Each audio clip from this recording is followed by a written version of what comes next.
This podcast is brought to you by the School of Advanced Study, University of London. All of our podcasts are available from our website. Good evening. My name's Scott Anthony. I'm a co-convener of the Public History Seminar.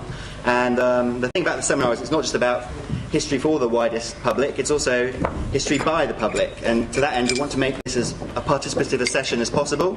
We've taken some questions in the week, or on Twitter, or on email, what have you, and I want to put those questions to Peter and Oliver in the 40 minutes or so we have. I also, of course, want to take questions from you, as many questions as possible. I'm going to give you 5 minutes to think up some questions, and then have some roving mics. But whilst you're thinking of those questions, I'm going to sort of abuse the privilege of the chair. I thought it would be really useful, actually. This is blocking your visual. You have to think about how they can see you. They don't want to see a bottle. Well, is that better? The microphones are bad enough. Can you see us? The light's pretty dim, but that's nice. So it feels like we're in a science class for Charles Darwin sort of thing. As long as we don't blow up the laboratory, that doesn't matter.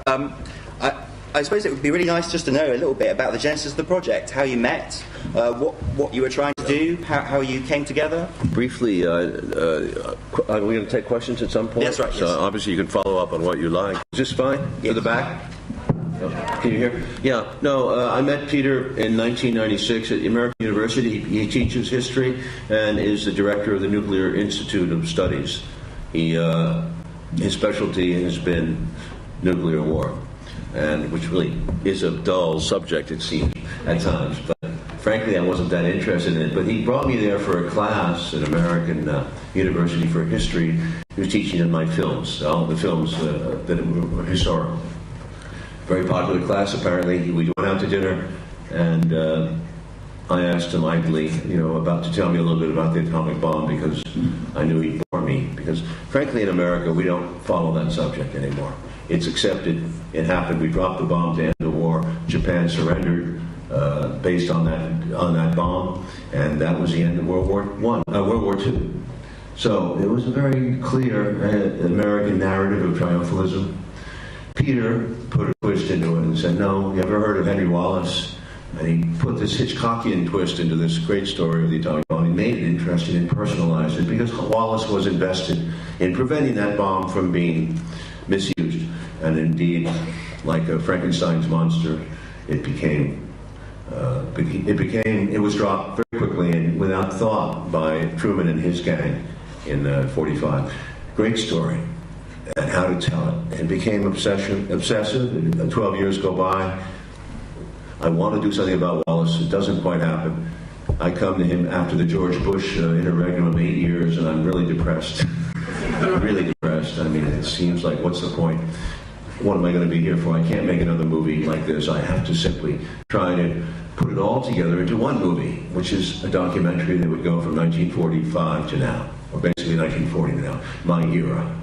And I would leave it for my children. And that was the initial impulse. And Peter was the nursemaid. You wanted to explain your own? Well, I'll start by contradicting Oliver. In 1996, when I told Oliver the story about Henry Wallace and the atomic bomb and the origins of the Cold War, that was right after the Enola Gay controversy in the United States. Oliver says people didn't want to talk about the atomic bomb. It had roiled academia in the United States when the Smithsonian canceled the exhibit, which was because it was challenging the traditional narrative about the atomic bomb. This was a huge issue in the United States and really throughout academia. So there was a lot of interest in the atomic bomb, actually, but the difficulty of presenting the kind of narrative that you saw in our documentary in America's official museums said that the United States was not yet ready to deal seriously and honestly and critically with its own past. And so the American Legion and the Air Force Association intervened, and the Congress threatened to cut off funding to the Smithsonian if the Smithsonian went ahead with that Enola Gay exhibit.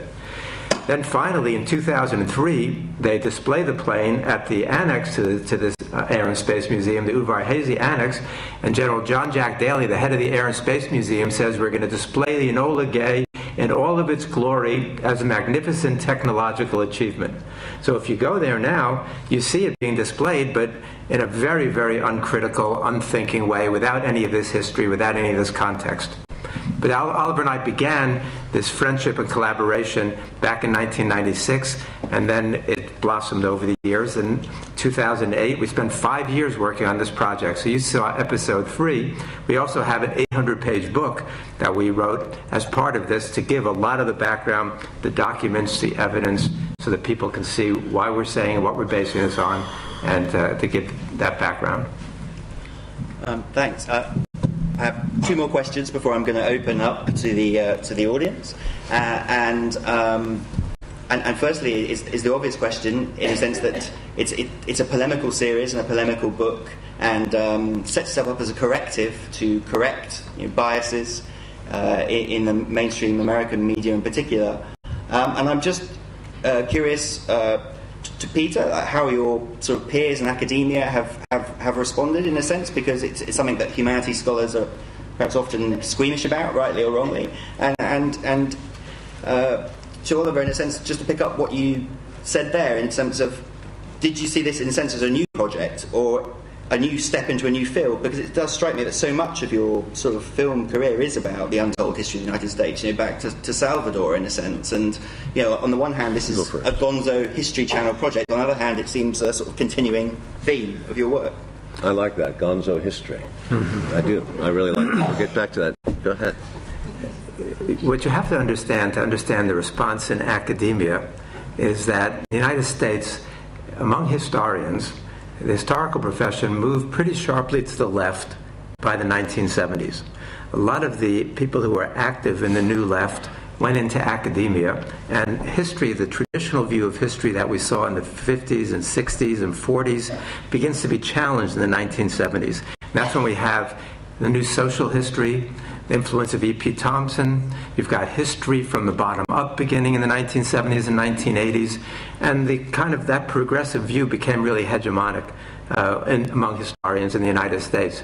So the response from historians has been quite positive. There have been some who are the old-style Cold War liberals who don't like it, and some who are more conservative don't like it. But the response from my colleagues has been very, very positive. The response from mainstream media has been more critical, because they do not know the world of academia. They don't know the challenge to the traditional narrative. And so what we're doing throughout, we're challenging the idea of American exceptionalism. We're challenging the notion of the American empire as a force for good in the world, unmitigatedly. We're challenging the necessity for a national security state. We began this project in 2008, looking at, trying to say to the American public that Iraq and Afghanistan, those 2 disastrous invasions of that period, were not aberrations, that they were part of this continuum of American history going back to the 1890s, and we wanted to show that, so we lay it out, the recurrent patterns. To keep it on the personal level, my own involvement with this, I made a movie about Bush called W. It was a lighter portrait of a man, but I think you saw there was quite a bit of malice, quite a bit of satire and malice in my portrait of him. However, the justice of what Bush did is a much bigger story, and we had to deal with that in this history. So the idea was to include this ongoing corruption of what I would call the global security state, which was established really by the Pentagon after World War II and grew. Even when our enemies, the Soviet Union, fell off the map, or actually called the Cold War off, we kept going. We never stopped. We kept going into the sands of Saudi Arabia with the invasion of Kuwait. We put the most amount of American troops ever since Vietnam into the Middle East, which was insane, stirring up passions of all kinds in Saudi Arabia, the Mecca. We're very clumsy moves, and outwardly, geographically dictated by, I believe, a desire for oil, gas, control. Control is more important than any single wealth, and that is the key to dominate the region, the Middle East. So that led off into this new period with 2001, we never stopped. That's my point. And this military, industrial, financial state has only expanded for the worse.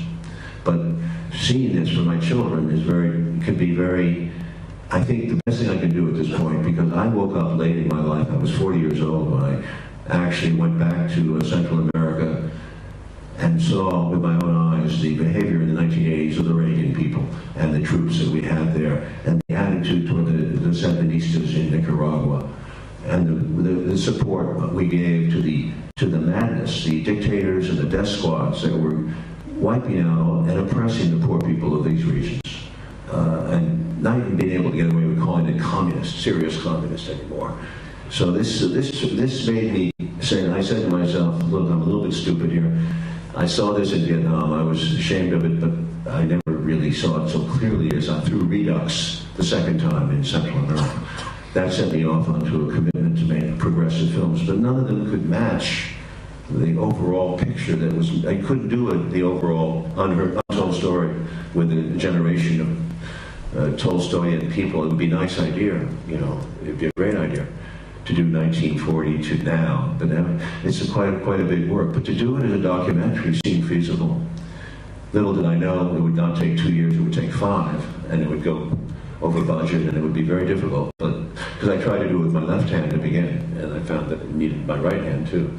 So frankly, I learned a lot in the last few years, but I'm just trying to say that I came late to these. I came late in my life. I was a conservative, raised conservative. I fought in Vietnam as a patriot. I believed in what America was doing. I never questioned it. I never even questioned the atomic bomb. And when you start to go there and you start to question that first thing, that founding myth of our republic, the atom bomb, you essentially open up Pandora's box. You'll never go back. All these things that happened will never go back into that box and be easily explained as the end of World War II. And it sets up a vastly alternative history, but you start with the atomic bomb. Okay. I think probably the best thing is to start taking some questions from the audience. We have 2 roaming mics. Where are they? Hello. Perhaps we could go to the right side of the room first, and then we'll take 3 questions together. Please try and keep your questions succinct and to the point so we can get through as many as possible. So if there's any questions over here, please raise your hand. Okay, so do you want to take 1, 2, 3? Yeah. Hi, I'm taking in tweets for the IHR Public History Seminar. So I have one in from Nick Blackburn, who's a PhD history student at St Andrews University, and he asks a public history question. How do you balance in these kind of popular formats the need to entertain with the complexity of the past? So the question was, how do you balance the need to entertain and the complexity of the past? Let's take 2 more questions.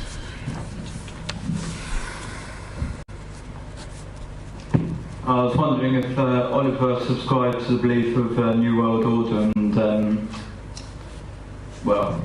essentially that to start things off. Do the panel subscribe to the belief in the New World Order? And coming down to the middle, do you want to take them? Hi there. I guess I'm interested in what gave you, how you decided on each segment in the series of documentaries. So was it the actual tangible, untold stories themselves, or was it you were interested in a specific sequence of events and you were looking for those untold stories within those events? Okay, and how did you break the series down into discrete episodes? Question 1 and 3 tie together, so I'll try to answer it briefly. It is the most difficult thing to do, is to make a documentary exciting.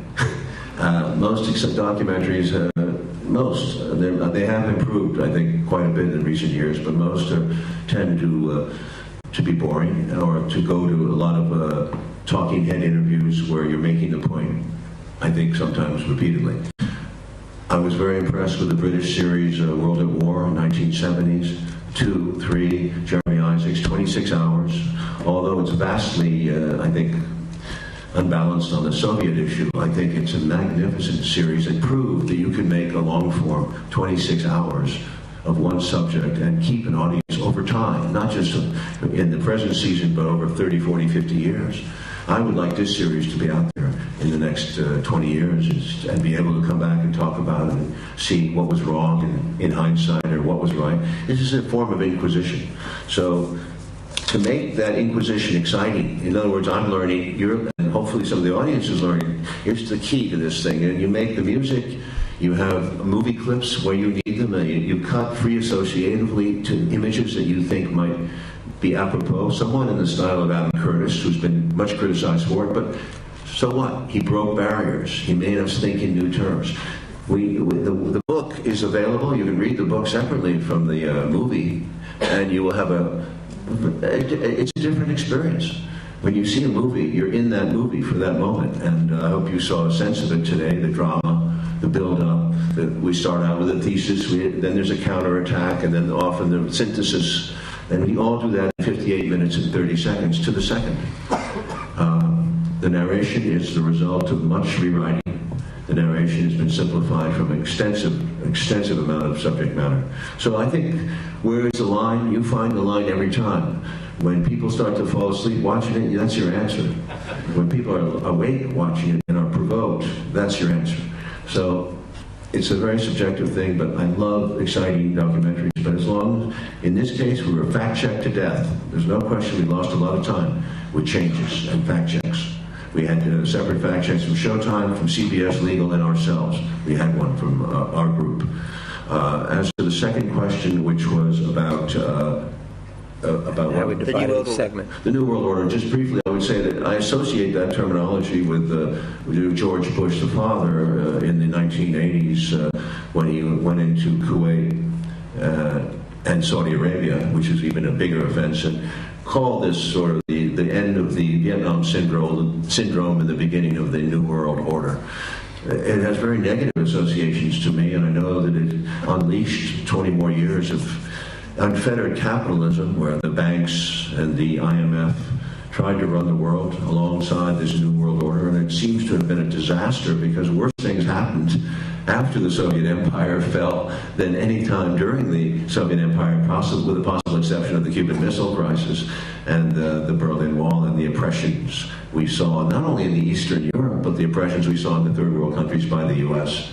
So what happened with the Arab world and the fundamentalism that we trained and encouraged in Afghanistan, the concept of sending American combat troops in large numbers to the Middle East has been a disaster. The blowback, it was apparent on 2001. It was blowback. It wasn't because they hated us for our freedoms, and it wasn't a monumental battle between good and evil, as George Bush called it. It was because we had troops in Saudi Arabia, and we had an Israeli policy that really made them very upset. And a lot stems from those two issues as well as other issues. So we don't hear, we don't listen, we don't react. New World Order, I don't think it worked. I think we're in trouble because of the currency crisis and the financial crisis, right? Very much so. And there are cycles that are speeding up. I don't see how the New World Order can last, nor should it, because it's essentially a white hegemon. Well, Oliver answered it pretty well, I think. Hegemon. But let me just add that the New World Order, the period since the end of the Cold War, has been a period of American domination in a way that never existed before. The United States was really the only superpower. We've been the policemen of the world. We've been dictating, throwing our weight around in ways that don't work anymore. So even Robert Gates, Secretary of Defense and head of the CIA, said if any president invades another country like we did in Iraq and Afghanistan, he should have his head examined. Well, Douglas MacArthur had said that to Jack Kennedy back in the 1960s. We didn't learn the lesson then. Perhaps we're learning it now. Not only can we not afford it, you know how much money we wasted in this war on terror? According to Joseph Stiglitz, the Nobel Prize-winning economist, and Laura Bilmes, that the actual cost has already been will be $4 trillion when all the medical benefits are counted up. So $4 trillion. We could have done a lot of good in the world with $4 trillion. What have we accomplished in Iraq and Afghanistan? We disrupted traditional societies. We spent in 2010, we spent $100 billion on the military in Afghanistan, $2 billion on development. What's the life expectancy there? It was something like 47 years. The literacy rate, 10-15%. I mean, this is a country that really needs development aid. What have we delivered instead? We've increased the corruption. We've increased we've disrupted society there. We go in blindly.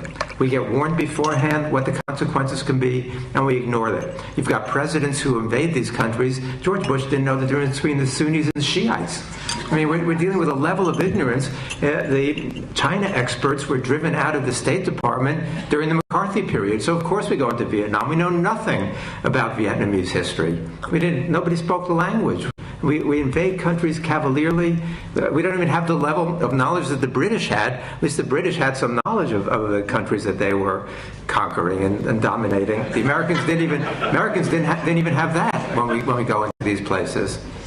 Peter, can I just ask you to pick up the question about choice of historical events? Because it does seem one of the sort of interesting tensions in the series is between this sort of systematic critique of the American security state, but also kind of portraits of people you might not have heard before, like Wallace.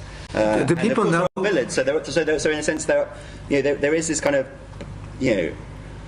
dichotomy in it between kind of having kind of not really goodies and baddies, but there are villains of the piece and there are unsung heroes, and yet there is also this attempt to apply this sort of systematic view of America, and that is an interesting editorial. We started off with the idea that we were going to explain how the United States went so far wrong by 2008. And we wanted to challenge these fundamental assumptions that American kids just get in their schools, they get from television, this assumption about America's benighted sense of entitlement and this arrogant attitude. And so looking for a pattern. We're trying to find the patterns that go on throughout. We started with 1890s. Why 1890s? Because in 1898, in the Spanish-American War, the United States goes through a transformation. Up to that point, the United States had been fairly sympathetic to revolution and reform around the world, and progressive forces. In 1899, we invade the Philippines. We overthrow the Aguinaldo government, popular movement there. And the United States begins to make the shift from being the world's progressive force to being the world's leading counter-revolutionary force. We continue that in the interventions over and over again in Latin America. Then, when the Cold War begins, or right after World War II, the Cold War was not inevitable. Roosevelt didn't think that there was going to be enmity between the United States and the Soviets. Roosevelt foresaw a period of friendship between the United States and the Soviet Union. Churchill was a little bit more dubious, of course, but Churchill was out of power during Potsdam by July 1945. Anthony Eden was furious. He gave an interview in 1946 with Robert Sherwood in which he expressed his fury toward Churchill and Truman for creating this mess with the Soviet Union. And he said, had Roosevelt lived, that would not have happened. That's why we bring in Henry Wallace in such a prominent way. Do people know Henry Wallace? Is he a familiar figure? Because usually when we do this one, I give a little introduction beforehand to set up Henry Wallace, because if you had seen our first two episodes, you would know Henry Wallace. But Wallace was Roosevelt's vice president from 41 to 45. You saw his Century of the Common Man speech. And Henry Luce in 1941, the head of the Time Life Empire, says the 20th century must be the American century. The U.S. will dominate the world. Wallace responds, says the 20th century must be the century of the common man. He calls for a worldwide people's revolution. He was a visionary, and he was Roosevelt's vice president. And then there's what's called Pauley's coup, run by the treasurer of the Democratic Party, to throw Wallace off the ticket. They knew that Roosevelt was getting sick, that he would not last another term, that whoever was vice president would become the next president of the United States. And Wallace was enormously popular. The week the Democratic Party convention started, July 20th, 1944, Gallup released a poll asking potential voters who they wanted on the ticket as vice president. 65% said they wanted Wallace back as vice president. 2% said they wanted Harry Truman.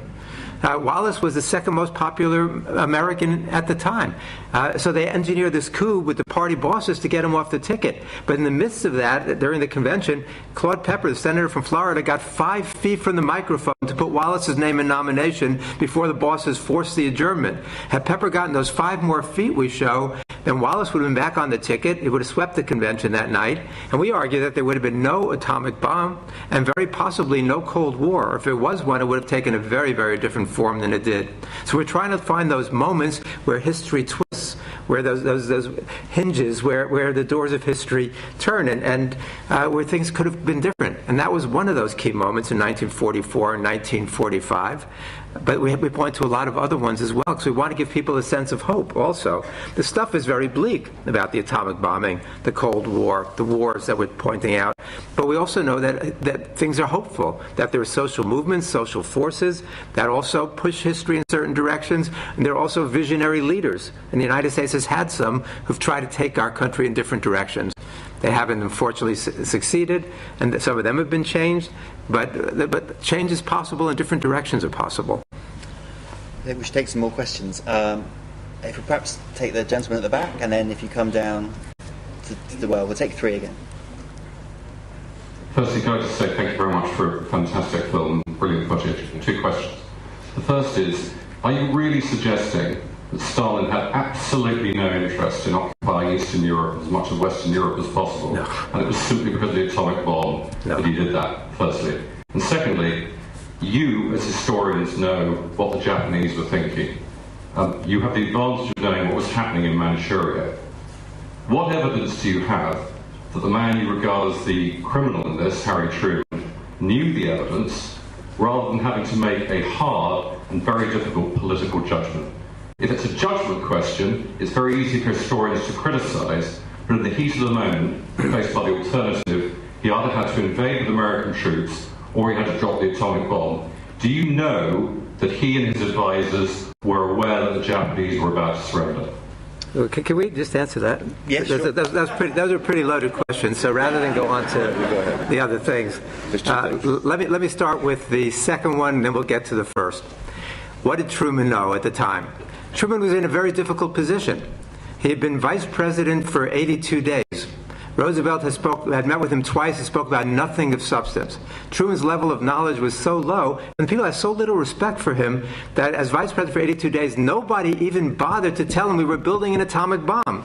That is an astounding fact. Truman was not a well-respected person. In 1934, when the Pendergast machine that runs Kansas City decides to run him for the Senate, the newspapers asked Pendergast, boss Pendergast, why'd you pick Harry Truman of all people? And Pendergast said, I wanted to show the world that a well-oiled machine could take an office boy and get him elected to the Senate. Truman was not some towering figure. In fact, when Roosevelt dies on April 12th, everybody Truman meets with for the next 2 weeks says, this is a terrible mistake. I'm not big enough. I'm not smart enough. I shouldn't be president. We should get somebody who can handle the job. So we're sympathetic to Truman in a certain sense that he had to face the most monumental, difficult decisions with very little background and with all the wrong advisors. So we're sensitive to that. What does Truman know? Truman knows that if you look at the intelligence reports from April on, they say repeatedly that two things. First of all, we know that the obstacle to surrender is keeping the emperor. As MacArthur's Southwest Command says, that the hanging of the emperor to them would be like the crucifixion of Christ to us. All will fight to die like ants. We knew that was it, and his own people in his own War Department and State Department were urging him to tell the Japanese they could keep the emperor, otherwise they would not surrender. It was Jimmy Burns who almost single-handedly resisted that, number one. But Truman knew that and was told that repeatedly. Number two, on the question of what would end the war. If you look at the April 11th report of the Joint Intelligence Staff to the Joint Chiefs of Staff, which is repeated in July 2nd, and that comes out a number of times, they say that the entry of the Soviet Union into the war will convince all Japanese that defeat is inevitable. They say this we intercept the Japanese cables. We were intercepting them from the start of the war, and if you look at the cables beginning in May, it says that the Japanese Supreme War Council understands that the Soviet entry will deal a death blow to the Japanese emperor. And that's what they say. Now, what does Truman know? Truman was getting briefed on this. Truman refers to the July 18th cable as the telegram from the Jap emperor asking for peace. Those are Truman's words. Truman says after meeting with Stalin Stalin, he said, I went to Potsdam for one main reason, to make sure the Russians are coming into the war. After Truman meets with Stalin, he writes in his journal, Stalin will be in the Jap war August 15th, Finny Japs when that happens. He writes to his wife the next day, and he says, the Russians are coming in. Think of it, the war will end the year sooner now. Think of all the boys who won't be killed. We've got evidence after evidence of Truman's attitude. Not only Truman, but everybody around him, because they were reading the cables. They knew that. They knew that, which is why 6 of the 7 5-star generals and admirals who got their 5th star during the war are on record as having said the atomic bombing was either militarily unnecessary or morally unjustified or reprehensible or both, because they knew what was going on at that point. They knew how close the Japanese were to surrendering. And we've got a lot more evidence than that. Read the book, you'll see a lot of the evidence, because we know that Truman was in a difficult position, but we also know that the atomic bomb was not in any way militarily necessary. Let me give you one piece there that you saw. Douglas MacArthur, who we don't think of as a leading pacifist, right? Douglas MacArthur said that the Japanese, if we told them they could keep the emperor, they would have surrendered in May, and happily. I think that's a little exaggerated. I don't think they would have surrendered in May, possibly in June, almost certainly in July, if they knew, as people warned, as people said, that the Soviets were coming into the war, that they could keep the emperor, and that we had this horrible new weapon. Those 3, I think, almost certainly would have brought the end of the war without use of the atomic bomb. Just a practical point, just about dates, because it occurs to me when you really get beyond the skin of events and all the cables, the Americans could not move on Japan until November. That was the operation that was planned. Right. That was August 6, September, October, November, 3 months. We can't lose mass casualties for 3 months. The Japanese are essentially blockaded. The Soviets are already moving on August 9th. They're making fast strides. They wreck the Japanese Kwantung Army, which is almost a million men. That was a huge number. The Soviets were deadly force, and they had been trained in war, and they were brutal, as the Japanese know. They could see their women being raped. They could see the emperor being crucified or killed by, like they did Tsar Nicholas. The Japanese knew the Russians were much more ruthless force than the U.S., so that changed their mind quickly to make the deal with the U.S. In fact, Peter points to the fact, I think very interesting, that the Japanese didn't even know that they were really nuclear bombed on August 6th, because they'd been so bombed by the firebombs over that last 9 months. Yeah. Okay, let's... would you like... ask about Stalin as well. Oh, Stalin. Sure. We don't say that the Stalin occupied Eastern Europe because the atomic bomb. If you study your history, you'll know that the Soviets were already in Eastern Europe at that point. As John Lewis Gaddis points out, the United States didn't give up anything at Yalta to Stalin that he didn't already have. So the question is, it would be an interesting discussion to get into why we held up the Second Front and how that affected the tide of the war and why that allowed Stalin to progress as far as he did, as fast as he did. That's another interesting question. Stalin wanted Eastern Europe as a buffer zone. Why did he want Eastern Europe as a buffer zone? Because the Soviet Union had been invaded twice through Eastern Europe by Germany. The Soviets feared Germany more than anything, and they do much longer than that.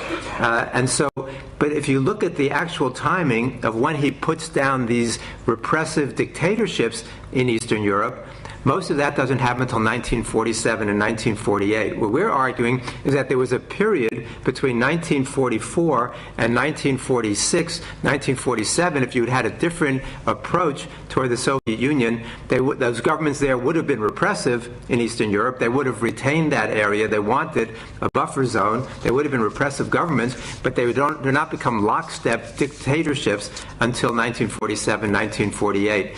And I think the Soviets wanted to, we're counting on a friendly relationship with the United States after the war. And from Greece and the British.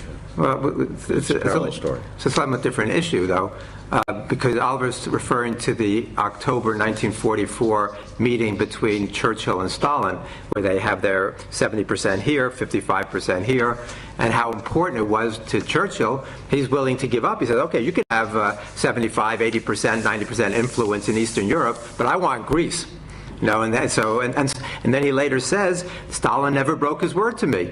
He promised this, and he never broke his word to me. Had Stalin been a revolutionary, of any sort, he would have supported the resistance forces in Greece. He turns a blind eye to the resistance forces in Greece and lets Churchill reimpose the monarchy there, his right-wing forces. With force. Yes, the slaughter. And as Albert was saying, in the United States, in 1944, there was much more opposition to the British going into Greece than there was to the Russians going into Poland. Okay, shall we take the gentleman in the well here, and then we'll come forward in the streets. to the gentleman next opposite, and then perhaps down to the front here. Okay, my question is for Mr. Stoll. I know you served in the Vietnam War, and you said at the age of 40 is when you awoke to everything that's going on now. I'm 26 years old. At the age of 18, 2 weeks after high school, I joined the Air Force because I had a sense of obligation and duty to my country. 8 years later, I think, is when I fairly awoke as well after seeing documentaries such as Most Dangerous Man in America, South of Border, lots of stuff you've done as well, and just watching your interviews. Back then, I was oblivious to everything that's going on, and that's the way I think kids are nowadays. I told my cousin, who's actually a history teacher, he should be, showing stuff like this to his students, any type of documentary that challenges our history, but he said he'd get fired. Yet he can have a Marine recruiter go in there and tell pump them up for war that they shouldn't be fighting or dying for in the first place. How else do you think we should bring this type of awareness to America's youth? Oh, you sound American? I'm American. Oh. Yes, yeah. You want to do 3 questions? Well, can we take 2 other questions before we come back to that? Sorry. I'm Professor James Woodhouse, and I write for Spike. I wondered, Oliver, first of all, if I could congratulate you not only on a beautifully spoken documentary, but lots of new stuff with which many people are unfamiliar. I think I would quarrel with you with some of your old categories, military, industrial, and now financial complex, and oil and gas. But I think in the spirit of learning, if I can turn to Peter, I was surprised that you put forward as much as you did the Hiroshima case as being something, a feint against the Soviet Union. I'm familiar with Gar Alperovich's work on this question, and it's a very familiar concept, like the military-industrial complex. And I put it to you that the early part of your film, when you ascribed racial origins to the Hiroshima and Nagasaki thing, could have been given more weight. And I think the wider concept that would be newer and might take the discussion forward is, don't you think that both Wallace and Truman were in a search for legitimation of America, particularly and American capitalism, particularly at a time when fascism had discredited it so much?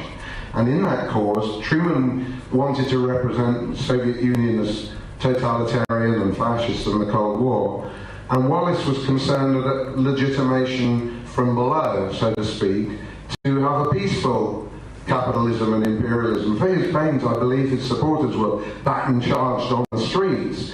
But isn't that a chimera? Wasn't he misguided in believing that you could reform such a state at that time? And isn't that quest for legitimacy part of the equation of the origins of the Cold War?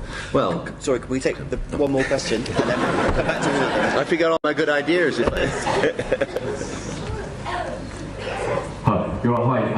Just linking both things out slightly, I thought it was great to see the footage, and I think it's absolutely brilliant that you managed to get Wayne Gale to do the narration.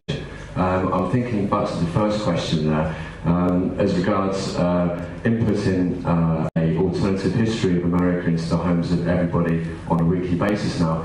Is this another way of bringing a war home? Okay. Sorry, I'll just repeat those 3 questions. The first one is to do with raising consciousness of sort of hidden American history in America and in schoolrooms. The second question is about was some of the idealism essentially misguided? And the last question there was about the war is coming home. Yeah, each individual period in your book. What war is coming home? Well, each period you well, it's just a question. It's a sort of like a boomerang effect, I think we're saying. Oh, yeah. You're talking about blowback, which I think is what No. No, not your film. No, I was talking about bringing a war home. You're recreating a history or rewriting a history for people to look at, as that has been done previously. And I'm just wondering if that is a new way in the new millennium, 2013. I don't understand.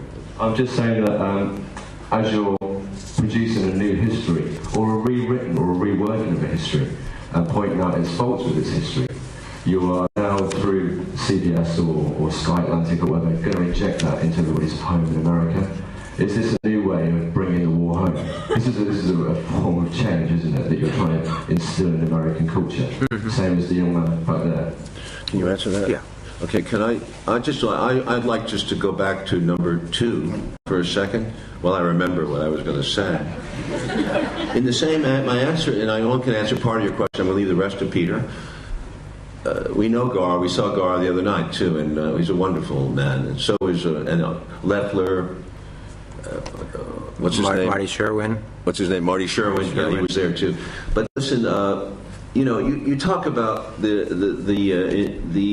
way the world worked, and that I was trying to point out about the Hiroshima story. It was 3 months. We were 3 months away from invading. The Russians were much closer. It was scaring the Japanese. I don't think the situation would remain the same for 3 months, because the United States would have ended up having to say, using the Russian troops, helping them to embark into Japan, because it would have been a lot less, that we would have had no casualties. The Russian army was practically invincible at that time, so why not use the Russians? Why even have one American casualty? That is a cynical attitude, but it makes sense, and it was doable because the Russians were moving. Okay, so that's a very practical solution. You understand there's no American casualties that are ever going to happen if you let the Russians do their job. Do you understand? We're allies, right? Does that make sense to you? Nothing could happen? Anyway, I'm not going to be rhetorical here, but in the issue of the Cold War, what happened? We had the two sides, whoever blames who, aggressed, raised the noise in the room, and there was this freezing of relations and a lack of communication, above all, lack of communication. It died out. There was no way to get to Stalin. There was no way for him to get to Truman. They just froze. And what happened as a result? The Soviets completely froze up on Eastern Europe. They took over eventually. And they made many people's lives very miserable for a long time. It was a desire for freedom. That was a horrible way to end this thing, to end World War II. It froze a huge population in place. What was the other solution? What is the other practical solution? Why did we have to go to that place where we couldn't even talk? I'm saying even maintaining some communication, being angry about this and that, as Roosevelt said, all these problems could be solved. Every single one of these problems could be solved. And that is not allowed to be. So here is a case where practical communication, talking to your, not freezing it up, works. And the people of Eastern Europe and the people of America would be a lot better off, because we wouldn't have militarized to where we became an insane, over-paranoid, over-militarized military-industrial complex under Eisenhower so quickly. There's so many places to jump in. I'll pick up on what Oliver's saying right now. So Roosevelt dies April 12th. Truman's first day of office is April 13th. He meets with Molotov on April 23rd. And in that 10-day period, the relationship between the United States and the Soviet Union has flipped already by that April 23rd meeting with Molotov. Truman later brags afterwards, he says, I gave it to him 1-2 to the jaw. He said beforehand, I only expect to be able to get 85% of what I'm demanding from him. And he goes there and he accuses Molotov and the Soviets of having broken all of their agreements.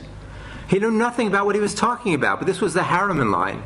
Harriman flies back from Russia and to brief him. The cabinet was split on these issues. Stimson and Marshall and others thought that this kind of approach was crazy. But Truman didn't know, and he was making up for his lack of knowledge by this bluster, this bravado, this tough guy stuff that Truman's so guilty of, which backfires. It's just the wrong thing. So what Oliver's saying is we had a period of friendship that could have lasted, we could have worked out the differences, or we could have tried at least. And if we had failed, maybe that would have happened too. But we don't even make the effort. We stigmatize them and we alienate them very, very quickly. Then there's some attempts to move back a little, but the mistrust there is very, very deep. On the question, Professor Woodhouse, in regard to the Soviet issue, if we look at the words of the main advisors on the bomb decision, Leslie Groves, who chaired the Manhattan Project, Brigadier General Groves, said, from 2 weeks after I took over this project, I approached it as if the Russians were our enemy, the Soviets were our enemy, not the Japanese. From the very beginning, Jimmy Burns becomes the leading advisor. Burns flies up from South Carolina on April 13th, and Truman says, tell me about the world. I know nothing about any of these agreements or what's going on. And he says there, I'm going to make you my main advisor from behind the scenes, and then I can get rid of Stettinius, you'll become my Secretary of State. 3 leading scientists, Walter Bartkey, Leo Szilard, and Harold Urey, went to see Truman. Truman sends him down to South Carolina to meet with Burns. And that discussion was fascinating. Burns says, so Szilard, they're trying to convince Burns not to use the bomb. And Burns says to Szilard, you're Hungarian, aren't you? Don't you want to get the Russians out of Hungary? And he starts talking about using the bomb to get the Russians out of Eastern Europe. Right from there, and Burns is the main influence. But the other thing about it was that the Japanese had a really stupid strategy. And that was to try to get the Soviets to intervene on their behalf to get them better surrender terms. And they say in their official statements, if the Soviets come in, we're finished. We're done. So they want to keep the Soviets out of the war, and they're going to give the Soviets concessions in order to get better surrender terms. The Soviets had no intention, obviously, of negotiating on behalf of the Japanese. But it's the Soviets who know more than anybody that the Japanese are trying to surrender and are defeated. When Hirota, the Japanese foreign prime minister, meets with the Soviet ambassador, Malik, in Tokyo in May, Malik tells the Kremlin that they're desperate to end the war, that they want to end the war. The Soviets knew that. And so when the Soviets see the United States drop the bomb, they're the ones who immediately say it's dropped on us. Stalin and Stalin's leading advisors know that they're the real target, or believe that they're the real target. And the scientists warned that that would be the case. If you look at the Frank Committee report, so there's a lot of evidence to support the Gar-Alperovitz interpretation, which we accept. Now, does Truman so clear-headed? I mean, Truman's confused. This is not a great intellect, really. And Truman was confused about a lot of things during this period. And Truman, on one hand, believes maybe it's going to speed up the end of the war, which he wanted also, without having to let the Japanese keep the emperor. But the irony, of course, is that we let them keep the emperor anyway. And Secretary of War Stimson said, it's in the U.S. interest. We have to let them keep the emperor, or else there's not going to be any stability in Japan after the war. So that was in our interest. But we don't do that until August 10th or 11th, after this all occurs. So from the Soviets have an understanding of what this is, and they have a sense of American ruthlessness, because they believe the war is ending and that this was absolutely unnecessary. Can I just pick up the other 2 questions there in terms of alternative understandings of contemporary American history? And it sort of strikes me that, in a sense, that obviously this is a very polemical series that's trying to counterbalance, what you see as a very unbalanced dominant narrative.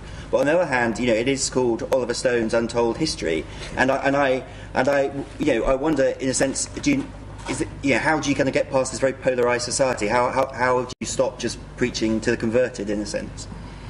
Because the way it's branded, in a way, it's sort of, I would worry that it mainly appealed to people who are already kind of interested in your view of the world.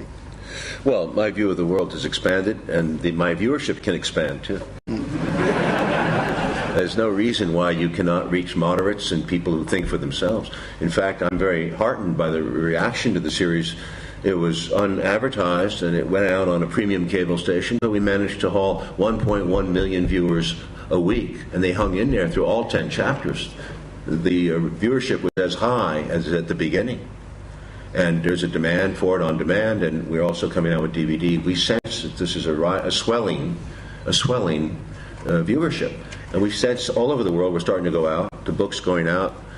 You'll see. I'll be back in 5-10 years, and you'll see that it's growing. Like Howard Zinn started much smaller than we did. Right. And can I add to that? And the book was on the New York Times bestseller list for 5 weeks. Although it was never reviewed. not in the New York Times, but it was on the New York Times bestseller list. The documentary's getting out, It is starting to be used in some colleges. We hope to get it into high schools. But I think, in a sense, they'd wanted the book to be called Oliver Stone's Untold History, and we resisted that because we knew that there were people who were going to say, is this real history or this Oliver Stone's history? And so I think that's a mistake in that sense, because this is not Oliver's history. This is all of our history. That's right. I mean, this is the history that's told by progressive forces in the United States. We're not Showtime that wanted my name above the title. Yeah. And thinking a bit like Alfred Hitchcock. Okay, you got to. Why would anybody watch another history program? I suppose that's what they're thinking. So you give it a little bit of an allure. So we played that game, I think, on the film, but on the book we left it off. Right. It's not on the book. Yeah, on the film we did. And we discussed it because we knew that was potentially problematic, because we want this. I mean, there's been a lot of good historians and a lot of good work, and we're standing on their shoulders. This is something that's based on the top American scholarship, or we consider the top American scholarship from our vantage point, of the past 3-4 decades. We see it like Howard Zinn. Howard Zinn was very enthusiastic about our project. And we see we're actually people who put out a comic book version of Howard Zinn's People's History of the United States are working on a comic book version of the Untold History. We want to reach as many different kinds of audiences as possible. Thank you. I think we should come to questions in the centre of the well, if we've got our 2 roving mics, and we'll take 3. And they really have to be short questions to the point, because we are running very close to time. So if you want to take the gentleman at the front, and then perhaps we'll take the hand at the back of the well, and then one other, and then the gentleman over there. So you mentioned these twists in history. I'm wondering if Obama is a twist in history, if he is a open door, if he's going to follow the neoconservative line with Israel and Iran, or maybe provoke another war in Korea. Can we take the other 2 questions? Is Obama a pivot in history? Great question. The way you start off with the atomic bomb, it's as if it were built for the Japanese, which is not the case at all. It was built actually for the Germans. Yes. And so I'd like to bring that in a little bit, so to speak, and don't forget that the Germans, unless Heisenberg was just a bad mathematician. Can you go a little louder on that last part? That unless Heisenberg was just a bad mathematician, which he wasn't, had the bomb before we did. So there's the whole question of the bomb to me is, it sort of appears, as far as you're concerned, it started a lot earlier than that, and there were people who were very much involved in why they wanted to go after the Germans. That's my first part of my question. No. Sorry, it has to be to the point. So, 3rd question here. I wonder if you can elaborate on the connection between U.S. interventionism in Latin America and the issues you portray in the 3rd chapter, the origins of the what? Cold War, the issues that you portray here in the 3rd chapter of your series, the origins of the Cold War and so on. Could I just ask the panel, you come to Obama last, because I think that would be a really nice final question. We can take, is Obama a pivot of history, is the last question. That would be our final question. What's the first one? Well, we have the atomic bomb for Germans, right, and about Latin America and the eastern aspects. Well, I'll let Peter answer on the atomic bomb, but I would say to you, I have very strong doubts. There's no question that if we dropped it on Germany at a crucial point, it would have certainly earned the uncompromised, I think, respect of the world. However, I think there was, as someone pointed out earlier, there was a strong anti-racial factor here, and the Japanese were regarded as less than life, less than insects.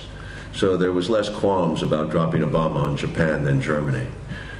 And I would propose to you the reverse psychology. What if Germany had used the weapon first? And what if Germany had not won the war and had used the weapon? That weapon, the A-bomb, would now be despised through the world. It would be so profaned by the German dropping it that it would never have been questioned. It would never even been questioned for proliferation. I think there would have been some kind of international response alliance to take over the weapon, as was proposed by Stimson and Wallace back in '45.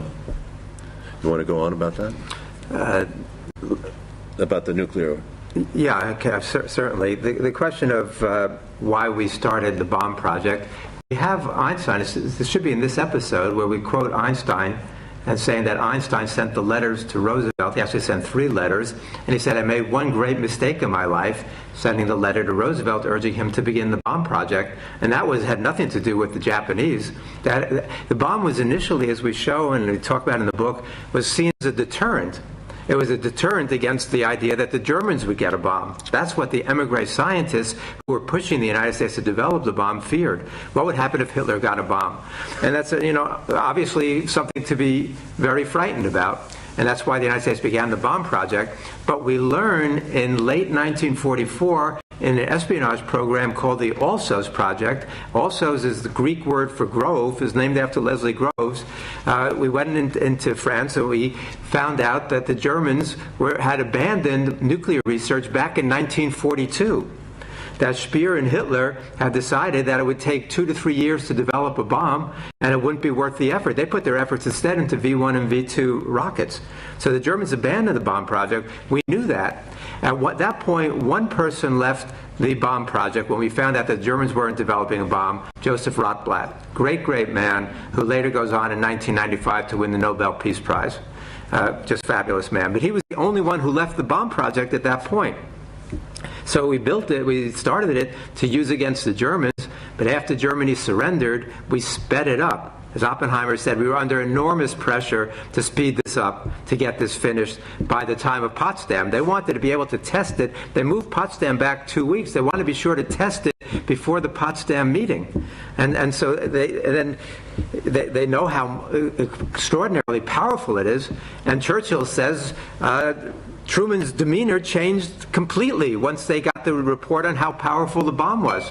So it becomes this important factor in that way. Heisenberg, we don't know. There's a big debate about what Heisenberg thought. Heisenberg was certainly not a bad mathematician, responsible for the uncertainty principle. He was a brilliant man. He later wanted to claim that he never wanted to develop the bomb, and he helped sidetrack it.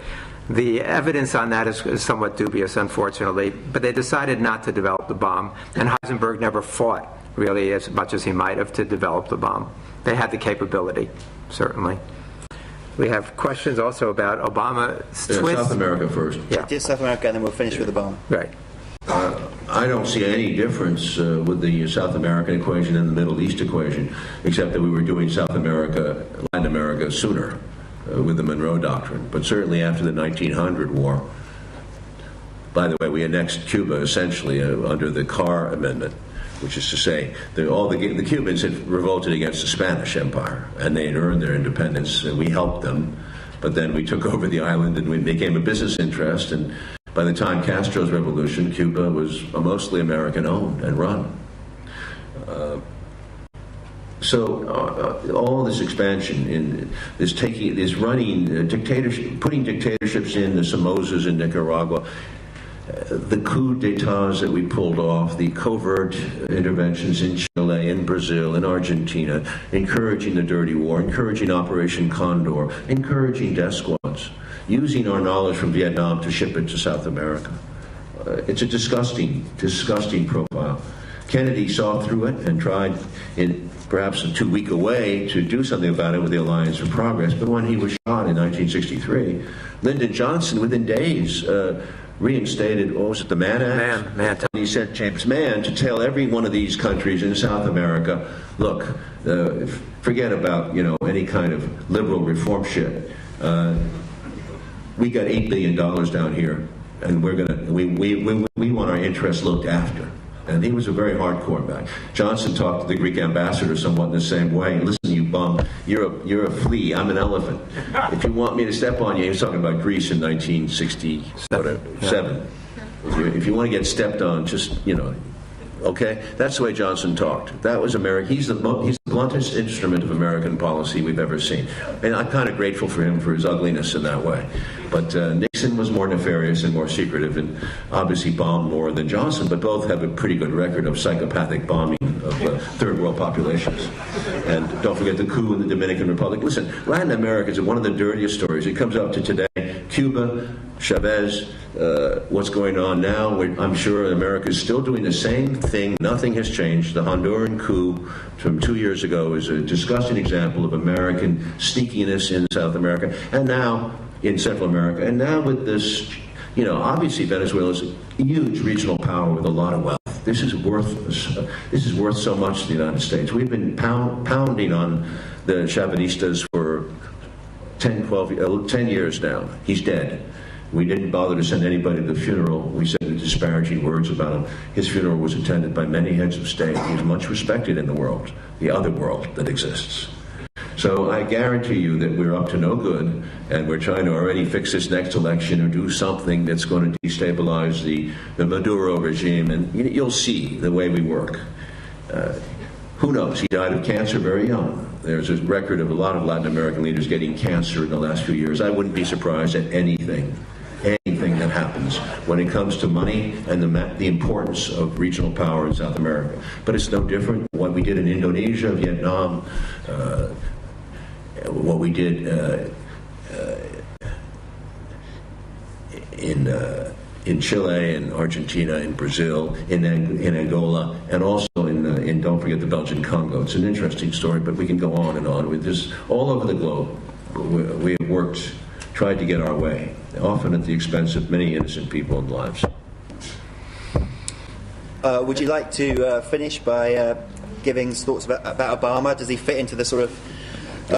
is he a hopeful pivot, or has he been sort of subsumed into the sort of military pivot is the right word, but we'll get to that in a second.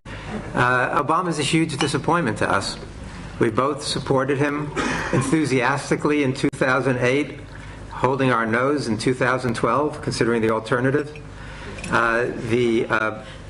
Obama goes in there, but right from the start we knew something was wrong. If you looked at the people he brought in as his advisors and cabinet members, the foreign policy team, Hillary Clinton, who's a hawk on almost every foreign policy situation, Robert Gates, the Republican who stays on, General Jones. I mean, these are not progressive reformers by any means in terms of changing the empire or U.S. foreign policy.